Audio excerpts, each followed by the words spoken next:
তার একটা চিন্তা আছে এখানে এতিমখানা মাদ্রাসা করবে, পাশাপাশি আমাদেরকে আরো 200% জায়গা মাঠের জন্য বেশি কেনার জন্য সে অনুমতি দিয়েছে। এখন আমি বিশেষ করে আমি নারীগুলি ফার্নিচারের মানুষকে বলবো, চরের জনগণকে বলবো, আপনারা আমাদেরকে সহযোগিতা করবেন। অর্থনৈতিক সহযোগিতা আশা করি লাগবে না, এটা দিবে, কিন্তু এইখানে চরে যে সমস্ত জায়গা আমরা, যে সমস্ত প্লেস আমরা পছন্দ করব, সেইখানে আমাদেরই কারো না কারো জায়গা, জমিটা আমাদের এই নারীগুলি ফার্নিচারের বা মাধবপুর মাছুরির লোকজনেরই। তো আপনারা শুধু সঠিক দামে আমরা দিব, কিন্তু আমাদেরকে একটু সহযোগিতা করবেন জমিগুলো যাতে আমরা নিতে পারি, কারণ আপনাদের সহযোগিতা ছাড়া টাকা হইলেই মাঠ করা যায় না। আমাদের এলাকা আপনারা সকলেই জানেন, সবাই আমরা কৃষক, কেউই ওইভাবে জমি বিক্রি করতে চায় না। এখন আপনারা যদি একটা আলোচনার মাধ্যমে গ্রামবাসী যদি আপনারা উদ্যোগ নেন, আমি মনে করি যে ব্যক্তি এই মাঠটা করে দিবে সে যেমন মানবিক কারণে, সামাজিক কারণে সে একটা উন্নয়নমূলক কাজ করলো, আমি আপনি যদি কিনা একটা কথা দিয়ে একটা জমিওয়ালাকে আমি ব্যালেন্স করি বা কথা দিয়ে আমি বিক্রির কাজে অংশগ্রহণ করলাম, এর জন্য আপনাদের সকলের কাছে বিনীত আবেদন, আপনারা আমাদের আরেক জেঠা আমাদের আজাদ মাহমুদ সাহেব, ওনারাও এলাকায় সামাজিক কাজে, উন্নয়নমূলক কাজে নিজেদেরকে অংশগ্রহণ করে, তারাও আমাদেরকে সহযোগিতা করবে। মাঠে শুধু জমি কিনলে মাঠ হয় না, এই আমাদের অঞ্চলটা হলো নিচু, এখানে মাটি ফেলতে টাকা লাগে, বাউন্ডারি করতে টাকা লাগে, উন্নয়নমূলক অনেক টাকা লাগে, আমরা তাদের সহযোগিতাও নিব, তারা বলেই গেল। এর জন্য আমাদের গ্রামে আমরা যারা আছি, আমাদের কাজ হলো এই মাঠটা, জমিটা আমাদের ব্যবস্থা করা। এর জন্য এই গ্রামবাসীর কাছে আমি আকুল আবেদন করব, আপনারা যার যার অবস্থান থেকে যে প্লেসটা আমরা পছন্দ করি আপনাদেরকে বলবো। মোটামুটি একটা প্লেস আমরা করছি, চিন্তা করছি, অনেকের নলেজ আছে।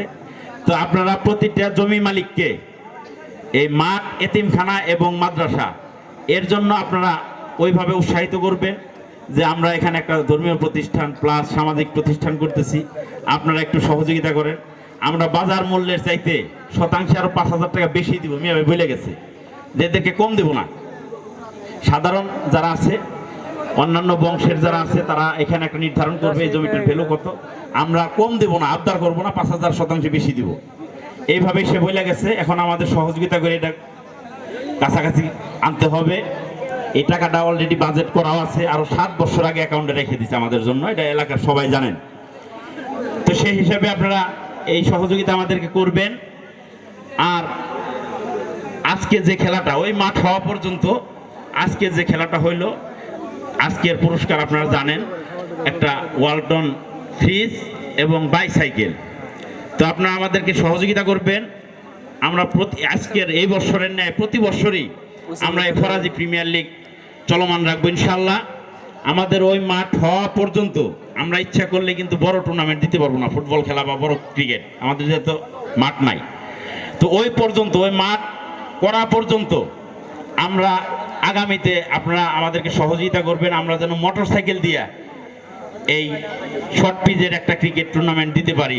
ওই মাঠ করা পর্যন্ত আপনারা আমাদের সহযোগিতা করবেন। আর আমি বলতে চাই যে এইবার যেমন আন্তচর আমরা একটা খেলা দিচ্ছি, আমরা সামনে প্রয়োজনে 8টা টিম নিব, এবার যেমন 4টা নিছি, পুরো ইউনিয়ন, 8টি গ্রাম ইউনিয়ন ব্যাপী আমরা টিম দেওয়ার চেষ্টা করব।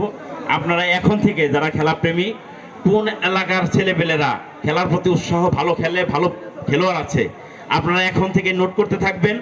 আমরা যাতে 8টা টিম 8টি গ্রাম ইউনিয়নে 1 বছর পর আমরা এই টুর্নামেন্ট আবার দ্বিতীয়বারের মতো আমরা অনুষ্ঠিত করতে পারি, সেইভাবে সহযোগিতা করবেন।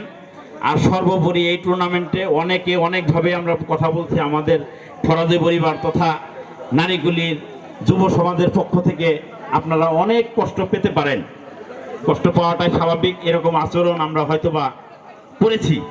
আমি সেক্ষেত্রে নারীগুলিবাসীর পক্ষ থেকে এবং আমার ফরাজি পরিবারের পক্ষ থেকে আমি যারা সুধী সমাজ আছেন, দর্শক শ্রোতা আছেন, আমি সকলের কাছে ক্ষমা চাই, আপনারা ক্ষমা করে দিবেন। হয়তো খেলার স্বার্থে, টুর্নামেন্ট পরিচালনার স্বার্থে আমাদের অনেকের সাথে বাজে বিহেভ করতে হইতে পারে, হয়ে যেতে পারে, নিজেদের অজান্তে বেদবি হইতে পারে। তার জন্য আপনাদের সকলের কাছে ক্ষমা চেয়ে আপনাদের সকলের সুস্বাস্থ্যতা ও দীর্ঘায়ু কামনা করে আমি আমার আলোচনা শেষ করছি। আসসালামু আলাইকুম ওয়া রাহমাতুল্লাহি ওয়া বারাকাতুহু।